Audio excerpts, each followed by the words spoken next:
انہیں یہ پتا چلے گا نا کہ روضہ حضرت عباس کی جانب سے بھیجی گئی ہے۔ مریض ایسا تھا کہ جو لا علاج مرض میں مبتلا تھا۔ یہ ویڈیو عراقی پرفیوم ابو الفضل کے تعاون سے پیش کی جا رہی ہے، جو کہ پاکستان میں لانچ ہو چکا ہے۔ بہترین خوشبو ہے اور اسے ابو الفضل اس لیے کہا جاتا ہے کیونکہ حرم حضرت عباس میں یہی خوشبو استعمال کی جاتی ہے۔ آرڈر کرنے کے لیے واٹس ایپ نمبر پر رابطہ کیجیے۔ بسم اللہ الرحمن الرحیم، السلام علیکم مومنین اکرام، امید ہے آپ سب خیر و عافیت سے ہوں گے۔ اہل بیت علیہم السلام، آل محمد، یہ گھرانہ وہ گھرانہ ہے، یہ ہستیاں وہ ہستیاں ہیں کہ جو مستجاب الدعوات ہیں، جن کے وسیلے سے کبھی کوئی دعا رد نہیں ہوتی۔ جو بھی دعا ان کے وسیلے سے مانگی جاتی ہے پروردگار عطا کر دیتا ہے، اسی لیے یہ مستجاب الدعوات ہیں۔ اور روایات بھی بہت زیادہ تاریخ میں ملتی ہیں، اور تاریخ کے علاوہ اگر موجودہ دور میں دیکھا جائے کتنی ہی ایسی ویڈیوز ہمیں دیکھنے کو ملتی ہیں، یا عام زندگی میں یہ مشاہدہ ہے، واقعات ایسے ہیں کہ اس وسیلے سے کیا کچھ لوگوں کو نہیں ملتا۔ ویڈیوز دیکھنے کو ملتی ہیں کربلا میں کہ کسی کو کوئی مریض ایسا تھا کہ جو لا علاج مرض میں مبتلا تھا، اس کو شفا مل جاتی ہے۔ کوئی نابینا ہوتا ہے، اس کو آنکھیں مل جاتی ہیں۔ حال ہی میں مولا علی علیہ السلام کے روضے پر جو ایک شخص آیا اور اس کی بیٹیوں کے دلوں میں سوراخ تھا، تو وہ کس طرح سے پھر انڈیا میں گیا، وہاں پر جا کر جب پتہ چلا تو دعا کیونکہ اس نے مانگی تھی، اور رپورٹس میں آیا کہ سوراخ تھا ہی نہیں۔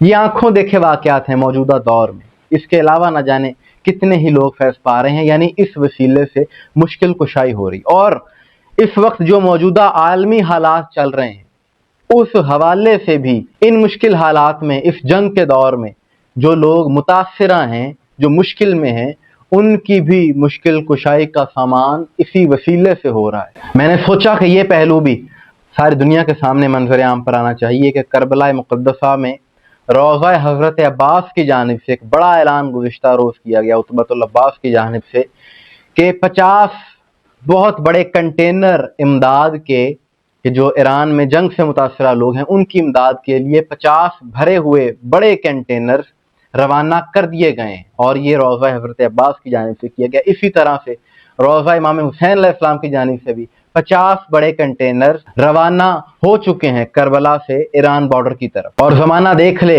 کہ سخاوت اور شجاعت یہ وراثت ہیں اہل بیت کی، اور آج انہی کے نام پر اہل بیت کے ماننے والے سخاوت میں بھی اور شجاعت میں بھی سب سے آگے ہیں۔ شجاعت میں جس طرح آگے ہیں ساری دنیا نے دیکھ لیا، جو کوئی نہ کر سکا وہ علی والوں نے کر دکھایا۔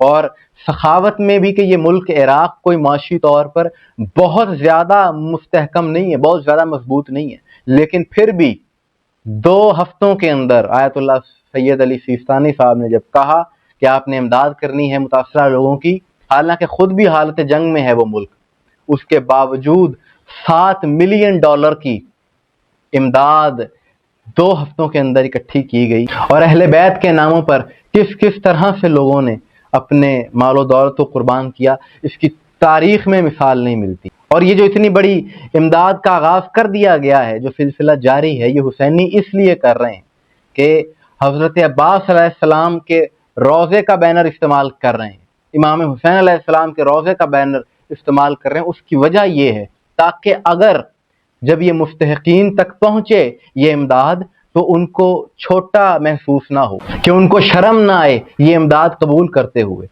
جب انہیں یہ پتا چلے گا نا کہ روضہ حضرت عباس کی جانب سے بھیجی گئی ہے، گویا مولا عباس نے بھیجی ہے، روضہ امام حسین کی طرف سے بھیجی گئی ہے، گویا مولا حسین علیہ السلام نے بھیجی ہے، تو اس کو چوم کر اور بڑے عقیدت و احترام کے ساتھ قبول کریں گے۔ ہم سلام پیش کرتے ہیں ان مومنین کو کہ جو اس انداز میں، ان حالات میں، ان مشکل حالات میں اس طرح سے عملی کردار ادا کر رہے ہیں۔ اور یہ بات ثابت کر دی ہے حسینیوں نے، علی والوں نے ساری دنیا کے سامنے کہ سخاوت اور شجاعت میں علی والوں کا ثانی کوئی نہیں ہے۔ جب مظلوموں کے حق میں ڈٹ جانے کی بات ہوئی تب بھی علی والے منظر عام پر آئے اور علی والوں نے ہی کردار ادا کیا، اور اب جب ان کی امداد کرنے کا وقت آیا ہے تو اس حوالے سے ہی جو کردار سب سے زیادہ ادا کیا وہ حسین والوں نے ہی کیا ہے اور کسی نے نہیں کیا۔ اسی لیے ہم کہتے ہیں کہ حسینیت زندہ آباد، یزیدیت مرد آباد۔ مومنین اکرام، آپ کے اس حوالے سے کیا رائے کو میں ضرور بتائیے گا، مجھے دعا میں یاد رکھیے گا۔ السلام علیکم ورحمۃ اللہ۔